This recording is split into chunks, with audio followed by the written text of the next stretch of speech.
Like most weeks, life was full. Responsibilities, working on my course, the everyday rhythm of things. But the 10 minutes stayed. There are small moments in the day that remind me to slow down, and my dog Dexter sure is one of them. This week, I've also been making time for the things that help me regulate my nervous system, like my yoga practice and meditation. Just pausing long enough to notice when the body feels calmer, creativity changes. And when I return to this page after that, I start to notice things differently. This week, I started to notice something repeating.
Perfect. Yep.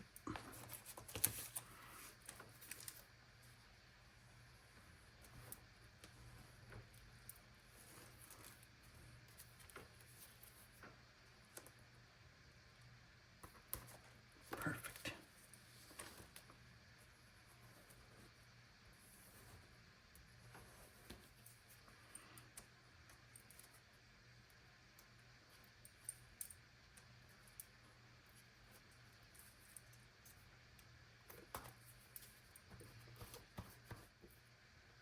Oh my God, I don't know what you're doing. Oh, see, I don't want it like that. I don't want it thick. So as I finish up that page and finish this week with 7 calming, relaxing returns to the page, 10 minutes at a time. Nothing dramatic, just showing up and noticing what wants to appear, what wants to be covered. If you're carving out small moments for your art, I'd love to hear how it's going for you. Just leave a comment below the video. And if you're new here, you are always welcome. Until next week, I'll keep practicing one soulful layer at a time.